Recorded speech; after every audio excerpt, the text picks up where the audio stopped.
Hey folks, welcome here to Mic Check with Micah, where the goals are always to inspire, inform, and entertain, and just celebrate Central Texans and what they're doing. So we have Deonte Epps, who is originally Oh, from sorry. I should have Deontay. told you Is it Deontay? before. It's Deonte Epps. Sorry. I Okay, should have well, said that, no, but I'm you glad I said good. it early. I should have asked. Okay, so if y'all are a faithful viewer on Six Plus, you know, I tear up anybody and everybody's name, and it's not on purpose. So we have birthday shout outs on our show, and I always tell them at the end, send in name, age, photo, birthday, whatever. I'm like, and let me know how to pronounce it Yeah. because I will tear up. And it's I'm the not same way. intentional. I'm just I'm the same way. yeah, the guy didn't gift me with that. Okay, Deontay. I knew it was one of the. I should. Okay, I okay. I just woke up, y'all. Anyways, Deontay Epps. Um, I'm here with you because you did something so amazing. You recently won an Emmy with ESPN. Yes, I I did. that's huge. ESPN is top tier production, whether you watch sports or not. I was talking to our morning sports person, Zoe. And I was just like, I feel like everyone should watch Sports Center or just some ESPN show just because their production, whether you, even if you hate sports, their production value is just top tier. So, first, I want to welcome you. And if you could tell us where you're from, your ties to Central Texas, and that. For sure. Thank you so much, Micah, for having me on. A blessing for sure, everything that's going on. But I'm from Killeen, Texas, man. Born and raised. My dad was in the military. I'm the youngest of three sons. So my dad was in the military. We did a lot of moving around before I was born. And then when I was born in 91, my dad was like, hey, we're here to stay. So we stayed in the Killeen area, born and raised, Fort Hood, then now Fort Cavazos. But I think being a part of the community here, um, in Killeen is just it's a melting pot, as a lot of your viewers probably know, and I was able to connect with a lot of different people and cultures and things like that that kind of cultivated me and prepared me for life outside of Texas. And so after graduating from Killeen in 2009, I'm Killeen High, Kangaroo for life. I went to Baylor, not too far up the road, so still had those Central Texas ties, and graduated there 2013 and ended up staying in the Waco area for a local news station in the area. And you know, my dream, I guess, was not to. I mean, I think ESPN was always the dream, but my path was kind of different. So I guess you could say, like, took a different path. So I started with the news station for a few years and did some production.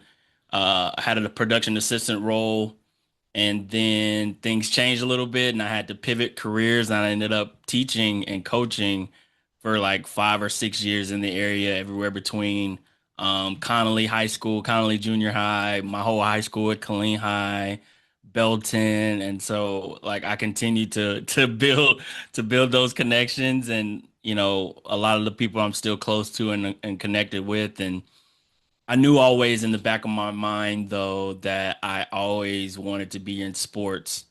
And so during that time when I was teaching and coaching, I had a sports podcast of my own that I did with my best friend. And it was just like we talked about sports, and we also talked about things that we loved, like nerdy stuff like Marvel movies and video games and stuff. And I felt like helping with like building that platform and handling everything from pre-production to post-production kind of helped me on my resume to get at ESPN. And I think also having guests from ESPN on my show before I even got to ESPN was a great plus. And so ended up applying and started my first day. It'll be 3 years on July 11th. So thankful. I'm very thankful for that. Okay, so there's a few points I want to mention. First Yeah. and foremost, you said Belton. If you know me, watch me on TV, you know I'm gonna shout it for the rooftop. I got my Belton red on. There you go. And the reason why I tell people I rep Belton so loud and proud is just because I am big on community. No matter where I stay, I'm gonna rep. my city. So back home in Oklahoma City, my neighborhood was Chisholm Creek. We called it the Creek. That's why Hmm. if you follow me on any social media platform, you'll see hashtag just a kid from a creek somewhere because I'm gonna promote my city because I love it. I love Yep. my neighborhood. Everybody know Micah stayed right next to the Triangle House on the north side of 15th. So that just made me smile. It's something too. I've been to Killeen High so many times. We're going to talk about that in a bit, but I want to start off by you, baby boy, Yeah. youngest of three boys, and I always tell people, boys, at least my personal experience. I have an older brother. I'm the third child out of four. But oh gosh, we were terrorizers. Yeah. So you being baby boy, to tell us a little bit Yeah, about for your sure. family and childhood growing up in Killeen and being the young. Usually, y'all are spoiled. I Yeah, know because I was the youngest I've for been so. told.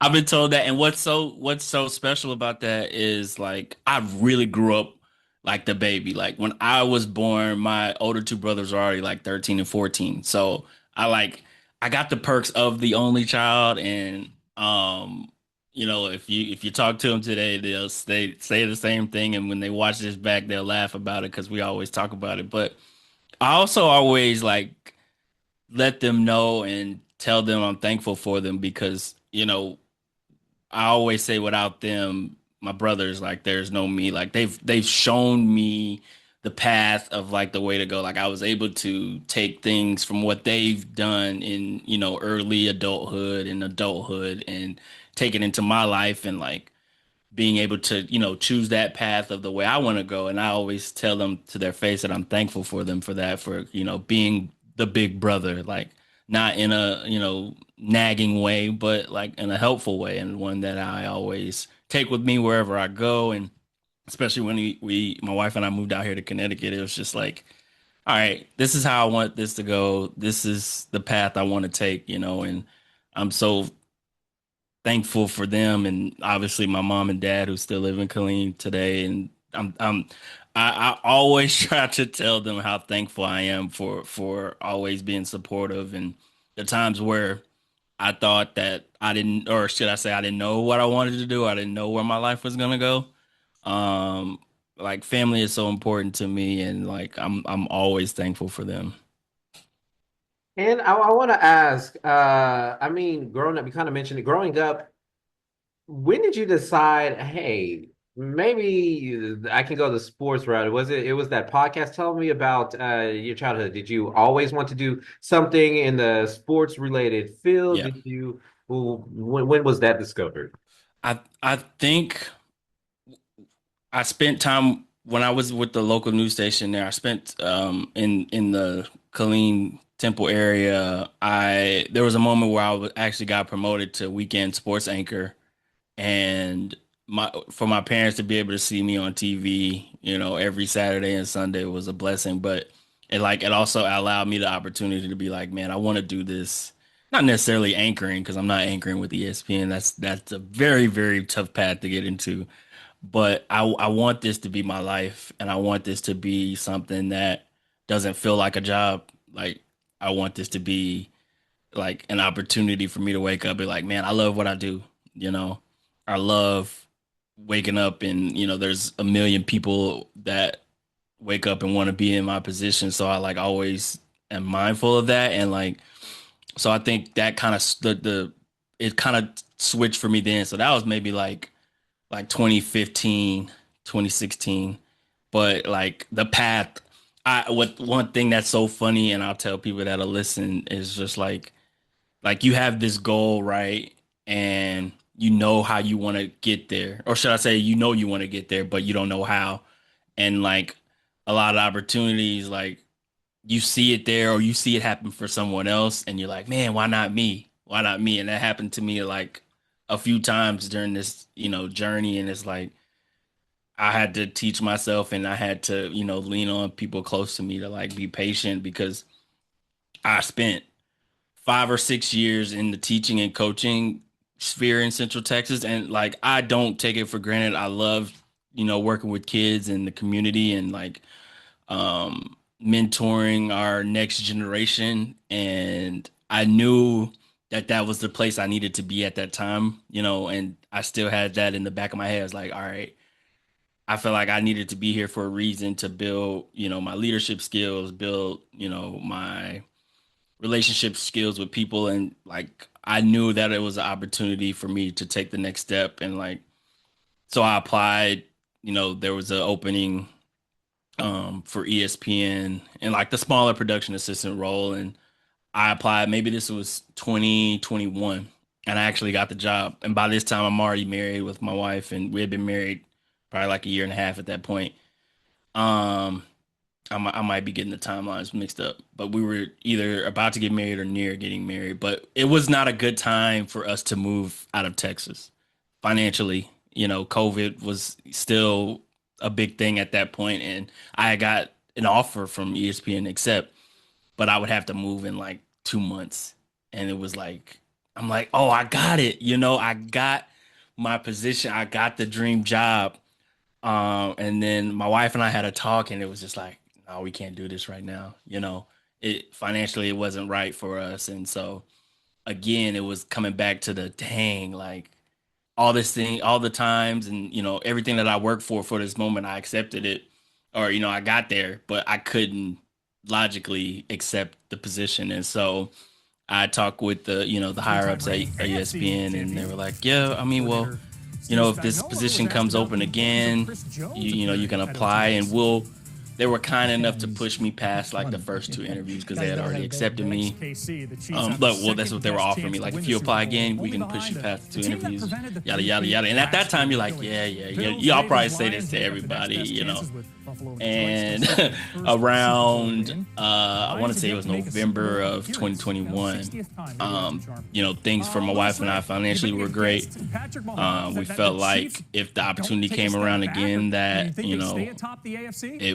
it'd be something that we could do. And lo and behold, the opportunity came again, and I applied, and they held true to their word, and I was able to get, I went to like the last interview. It was like a 3-step process, and they already pushed me to the third process because they knew who I was and all that. And they offered me the job again, and this time we were in a good spot to accept it. And so, man, yeah, I think that kind of was a long answer to your question. No, I love it. I always tell people, what is meant for you is meant for you. No one can stop that, and it's gonna come Truly. back. So yeah, that is amazing to me. There's a few points I want to touch up just so people can kind of understand some things. So obviously I work in TV, you work in TV. That is amazing, first and foremost, to be able to be in your hometown on TV where your parents can Yeah. watch live. I don't think people understand. So with TV, is the local news is divided up into several different markets. Yep. And you have to move around to first get a job. And then a lot of times, if you want a promotion or more money, you got to move around again. So I Yep. always tell people that's why I'm from Oklahoma City, but I worked in Northwest Arkansas, and now I'm here is because of those factors and reasons. So the fact that you were able to just work in your hometown, be on TV, that's a It, blessing. I don't think people it, realize how much of a blessing that is. but it was a blessing, and like it was like because it really set in because I wasn't far from home, obviously, but the times I couldn't get home because of work, it's like, hey, let me turn on the TV and see my son, or see my brother. It's times that like I honestly, when I think back on it, it's like not that I wasn't thankful for those moments, but I was like, I didn't realize at that point how big of a deal it was to be in that position. Like just like you had mentioned, like a lot of people don't understand how that works and how, you know, TV in general is just, small different segments at, 6 o'clock or 10 o'clock or, 12 o'clock. But later on I started to realize and cherish, my parents have a bunch of videos of me on TV and stuff like that. And we still talk about like my dad's still hoping one day I get to be on TV at ESPN. But like those moments, like definitely I cherish, and look back and think like, dang, that was a great time and a great opportunity. And listen, I don't know if your parents are anything like mine, but I always tell people, viewers, you cannot hurt my feelings. And the reason why is because one, I worked with kids in college, and then two, boy, my parents, my mama, Micah, why did you have that thing on your lip? Micah, why was you ashy? I thought you had gloves on. You were so ashy. Like, ma'am, Yeah. just on my head. Yeah, it's funny. Like I think I don't know if I was big enough to like get like viewer hate. I don't know. I think it was one time somebody had sent something in about a tie, but I don't really remember. It wasn't big enough to where I was like really concerned about it. But the thing about hurt feelings though is like going into teaching and dealing with like because I taught middle school and it's like the age where they think that they know everything in the world and it's like bro you wait till you get to high school but like they always crack jokes and like they'll really tell you how they feel and like dang like all right that's how it is all right but I like once again I'm thankful for you know that opportunity and stuff but they'll really tell you how they feel. That I'm telling you, yeah, when I used to work with kids, it was like, why? What would possess you to say this? And the Right. audacity to say this just straight up to my face is just Yeah, crazy. That's thinking before speaking or speaking before thinking should I say. 110%. So tell me a little bit about what you do with Mhm. ESPN now and how you won your Emmy. For sure, for sure.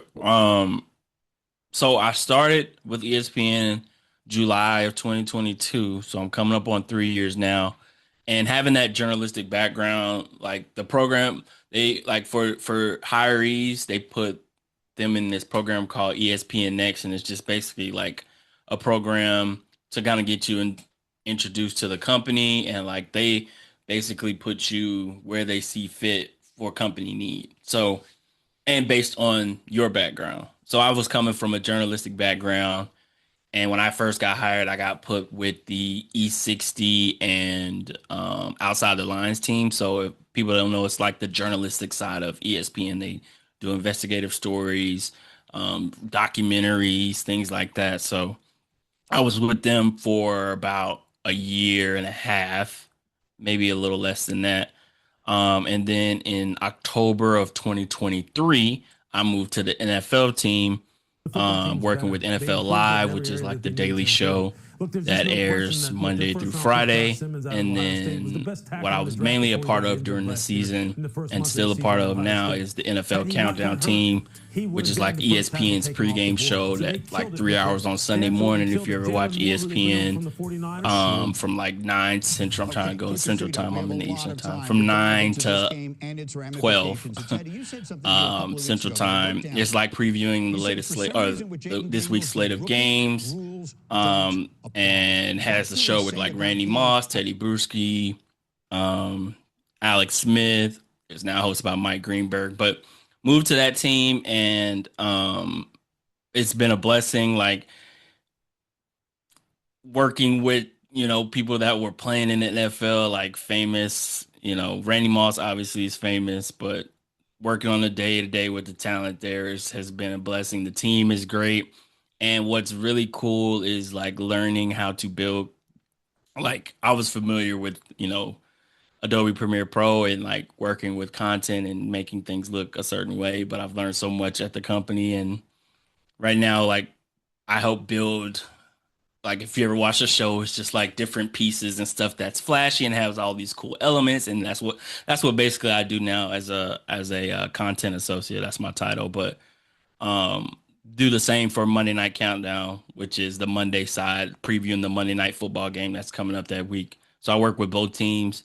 And then the Emmy came from when I worked with NFL Live last summer for a few months, and I was basically doing the same thing. Just it's a daily show, so if you think about it, like you have to come up with topics every day for NFL Live, and so whatever relevant at the time, the producers will come up with certain elements and things that want to get produced, and so my job is to go in and find footage of, example, if we're talking about Jordan Love, and the producer's like, hey, I want you to cut this cool element about Jordan Love because we're going to have a Jordan Love topic today. So my job is to kind of go in and, find footage of Jordan Love, maybe some cool sound of him talking about himself or like another player talking about how good Jordan Love is and putting together content to make it cohesive and Yeah, also appealing to I the think eye your and seats are ear for the very right there. listener. You hit them. A lot of the young And guys working that came in together can come with in and the start play editor to make it, offensively, add some defensively. special But the key's effects. going to be that offensive And line. I love the Simmons pick we push that if he out can get and air healthy, if he that can on show the that he can show. bounce And, back from that that's torn how it is. It's patella. kind of So like a there's a workflow, lot of I like to question think marks of it as there, like but I think all the assembly ingredients are line there to make another run workflow. because they're going So to have to deal like if you with two think the teams that I producer think are pissed wants, off even more. the And that's Jordan Love Baltimore thing and it and comes that's down to Buffalo me because the Chiefs and are I good. put the sound and visual aspects and things of that nature together. And then I work with the editor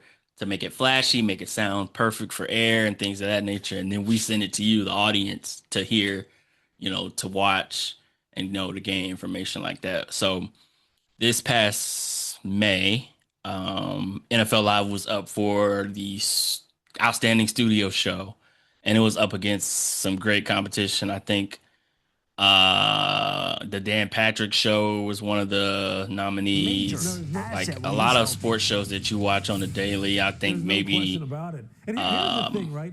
I'm trying to think one of the other daily shows on. I want to say I don't have the full list in front of me, but NFL Live won its first Emmy ever, and I was a part of the team. So I will hopefully. Usually, I they give us. I think it comes in like November, the actual statuette that comes with it. This is my second one that I won. My first came from when I was working with Outside the Lines, and at that time, Outside the Lines was a part of SportsCenter, and SportsCenter won an Emmy, so we won an Emmy. But I didn't get the statuette because I was a smaller production assistant at that time. So I got like, I wish I had it out, but I got a plaque, a Emmy plaque. But now that I'm a content associate, I'm hoping for the trophy this time. And well, first off, congrats, Thank you. two-time Emmy winner. Because okay, so again, I might be over-explaining. I don't know how much people know just because I work in Yeah, this for field. sure. I just know everything. But the Emmys, you can be first of all, they choose people to be Emmy nominated. Yep. But then out of that group, then you have Emmy winners. So Right. the fact that you're a two-time Emmy winner is just amazing because even to be Emmy nominated is something worth noting that is Yeah. very special, And especially competitive field like that. it's so competitive, and to clear it up for other people, it's not like we're not competing against like the acting Emmys. These are sports related Emmys. So yeah, but like you explained, Micah, it's just um like you for example, like for our show, we had to build like a reel of great content to send off to be judged on.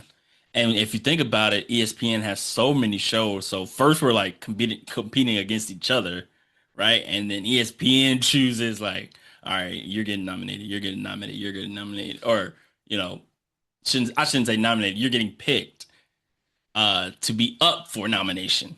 And then they send those off, and then they come out with the nominees maybe a few months before May. I want to say it's like early winter, like maybe February, they come out with the nominees. And then the end of May, they actually have a sports Emmy ceremony. I did not get to go to it next year, hopefully, or this year, hopefully next year. It's in New York.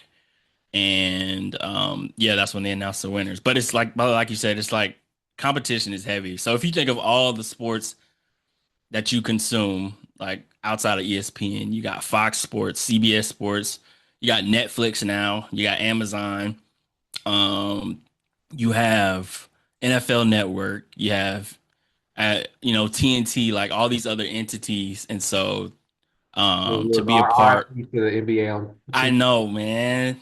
Although they are coming to ESPN now, Then they come to my station, y'all. Channel un, 6, yeah, NBC. We got yeah. Michael Jordan. Under some capacity, but like you mentioned, it's a lot of competition out there, and so definitely thankful and humble to be a winner. And I want to ask before I touch on just because you described your job, before I touch on like all that goes on to getting a show out there, because people don't realize that.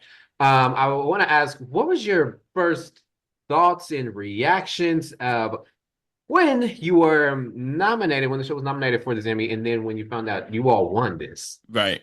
Okay. I was a part of NFL Live last summer, so they judge you on like it's like time periods of when this award is being given out. So it was like from last, like how they do with any typical award show. It's not all the way up to date. So it's like from a certain point in 2024 all the way on, So at that time, I was working heavily with NFL Live, but in my mind, I wasn't thinking that I was gonna be a part of, in the production credits because it was a while back. It was like in 2024, and so when the awards got announced, a coworker of mine that I worked on with the show, he had posted on Instagram like, NFL Live wins an Emmy, and I like see my name right there. I was like, oh, I won. I mean, we won, but I won.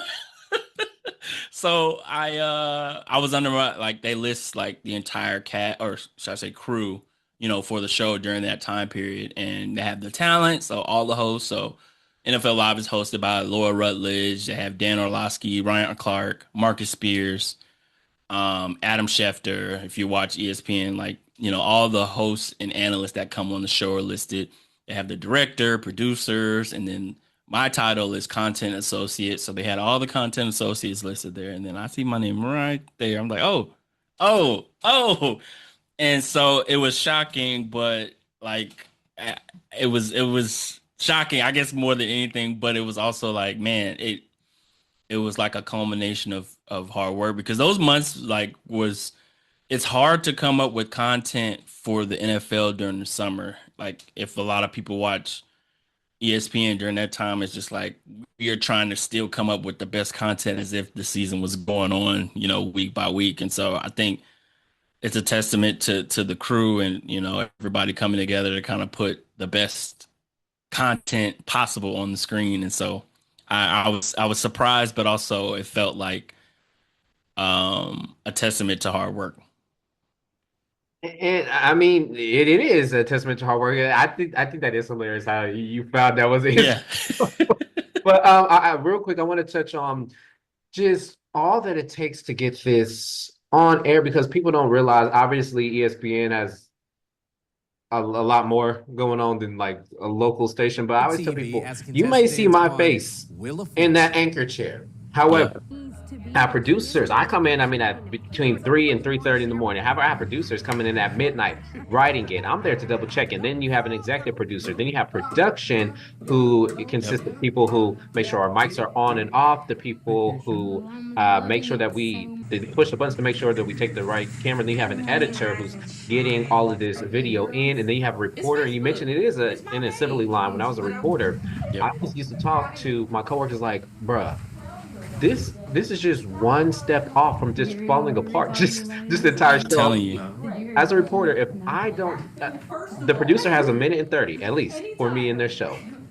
I'm waiting on this person to give me a callback so I can interview them for my story. If I never get a callback, that means I can't really do my story, which means they have to take me out of their show, which means they have to fill the show with something else, which means they have to tell the anchor that there's been times where they're like, "Hey, we don't have the story in. Can you Yep. dance around?" I'm like, okay, I'll do it. Yep. So it's just crazy how it works. I don't think people really realize all that goes into making this product. It just looks simple and easy. Yep. And honestly, I think you won't understand until you're in that field, like how many, how, first of all, like the work that goes into it, but like the minds of, smart people that understand, like, okay, we should do it this way. And like what I do like about working with, ESPN is like, oh, I feel like I learn something new every day. Like everybody is so like high level thinking, and that when you bring those minds together, it like makes everything so much smoother and easier. And so,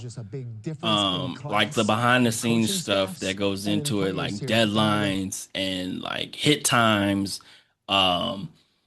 things I know you've gone through so many times. It's just like people don't understand like the chaos that can go on at certain times and like getting things on air. Like sometimes stuff gets on air literally right before we like 5 seconds before. I know, look, I'm preaching to the choir here, like right when you get on there. And so like I know people enjoy like the breakdowns and the analysts and things like that, but it's always cool. Like, and I think these awards kind of give the hand clap or the appreciation for those behind the camera, because that's hard work, and like it's just something that you can't comprehend, I guess, until you're in that mode. But like I always try to tell people to the best of my ability of like it's kind of like an interstate highway of like people like in traffic, like you communicating,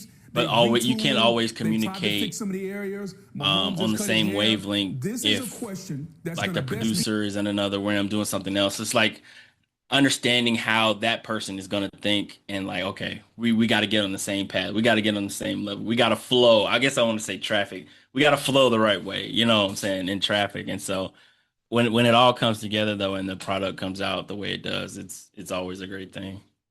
And the fact that we do that our deadline is hours, which is Yep. crazy. People don't realize. I always tell people as a reporter, I have just a few hours to become an expert. Real quick, I'll just say as a reporter, I work night side, and came in at 1:30, did a meeting for 30 minutes. It ended at 2. I officially got my story. I came up with the story idea, by the way. And then I was on TV at my last station at 4, 5, 6, and 10. Sometimes at 10, I had a completely different story, and then I had to write the story. So it's so much that goes into. And you got to turn stuff around in one day, like one day. Like it's crazy. Like a lot of the times people think like, man, I mean, and there are projects obviously that you work on and people work on that are long-term projects, but a lot of the stuff that we do and you do is like, we got to do it. It's got to be today. Like we got to that's why we're like always on the hustle, trying to make sure we get all the information we can so we can be fluent and know what we are talking about so we could teach the viewers. Like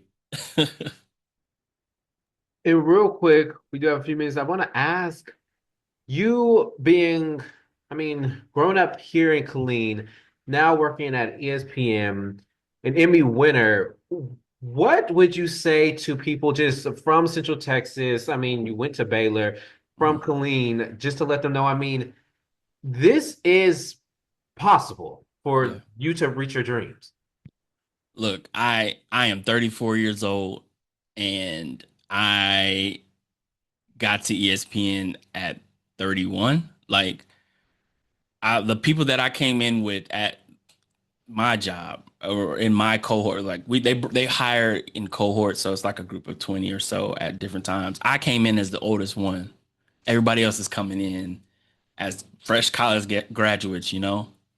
And at first that used to bother me, like I'm old, like I mean not old in, years, but like I'm the oldest out of this group.